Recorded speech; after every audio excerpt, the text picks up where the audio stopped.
क्या आपके मोबाइल पे लुभावने मैसेजेस आ रहे हैं? क्या आपके मोबाइल पे एक ऐसा मैसेज आ रहा है जिसमें एडवांस सैलरी देने की बात की जा रही है? ऐसे मैसेजेस भी आ रहे हैं जहां पर ये कहा जा रहा है कि आपकी इतनी बड़ी लॉटरी निकल आई है और नीचे उसके एक लिंक दिया है।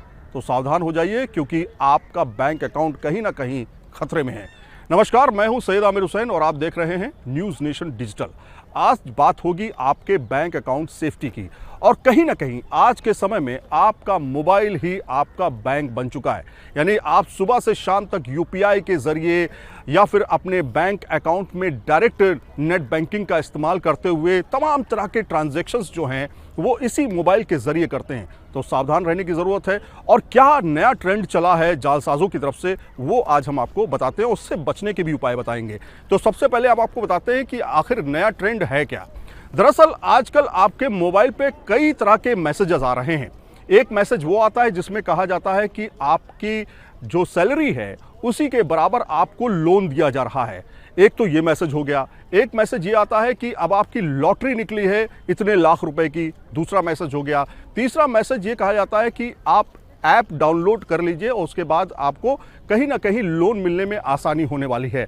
तो इस तरह के तमाम फाइनेंशियल या लोक लुभावन एक तरह से कहे जा सकते हैं जिसमें आपको सीधे फायदा पहुंचाने की बात की जाती है, उस तरह के मैसेजेस अब आपके मोबाइल पे आने लगे हैं।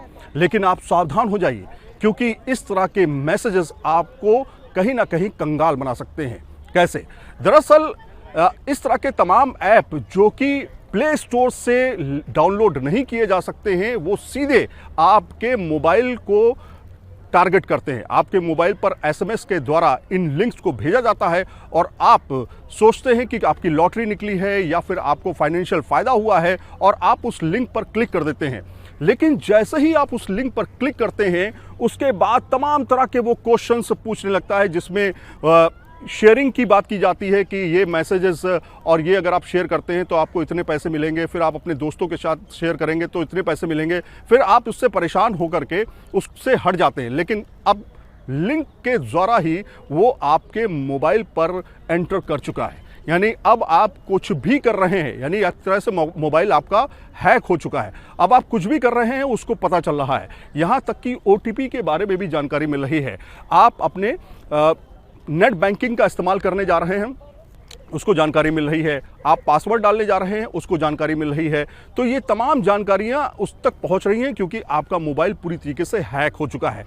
सावधानी ज़रूरी है क्योंकि इस तरह के ऐप, इस तरह के जो फ्रॉड ऐप है वो अब बड़ी संख्या में प्रचलन में आ रहे हैं। आपके मोबाइल को सीधे तौर पर ये हैक कर लेते हैं और आपकी तमाम पर्सनल डिटेल्स जो हैं वो उन तक पहुंच जाती है। आप दिन भर में क्या क्या ट्रांजैक्शन करते हैं, किस किस को पैसा भेजते हैं, कैसे ट्रांजैक्शन करते हैं, उसका ओटीपी क्या है, उसका पासवर्ड क्या है, यहाँ तक कि ये सब सारी जानकारी उन तक पहुँच जाती है। ये ऐप जो होते हैं वो इनडायरेक्टली आपके मोबाइल में चले जाते हैं।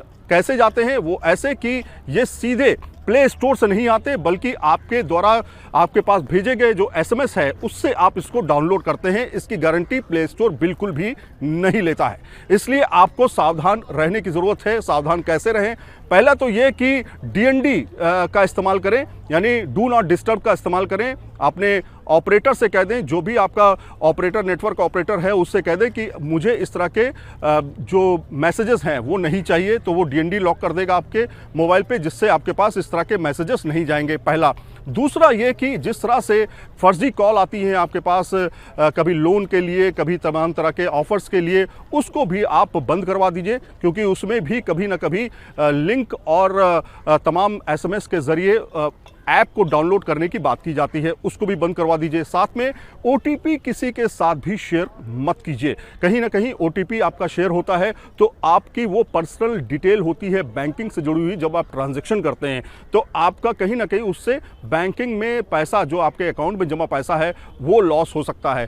तो इस तरह के तमाम चीज़ें करके या इस तरह के तमाम कदम उठा करके आप अपने लॉसेस को कम कर सकते हैं या सुरक्षित कर सकते हैं बैंक अकाउंट को। और साफ तौर पे अपने ओटीपी के साथ में बैंक डिटेल्स जो हैं वो पर्सनल रखें बहुत, उसको किसी के साथ ज़्यादा शेयर ना करें क्योंकि कहीं ना कहीं ऐसे तमाम फ्रॉड के मामले सामने आए हैं जिसमें ये साफ तौर पे पता चला है कि लोगों ने OTP शेयर कर दिया, लोगों ने अपनी बैंक डिटेल्स शेयर कर दी, अपना आधार कार्ड शेयर कर दिया, पैन डिटेल शेयर कर दी, तो उससे कहीं ना कहीं उनके फाइनेंशियल लॉसेस हुए हैं। तो इस तरह से अपने आप को बचाना है, अपने फाइनेंशियल लॉसेस को बचाना है, तो इस तरह के कदम उठाने ज़रूरी हैं।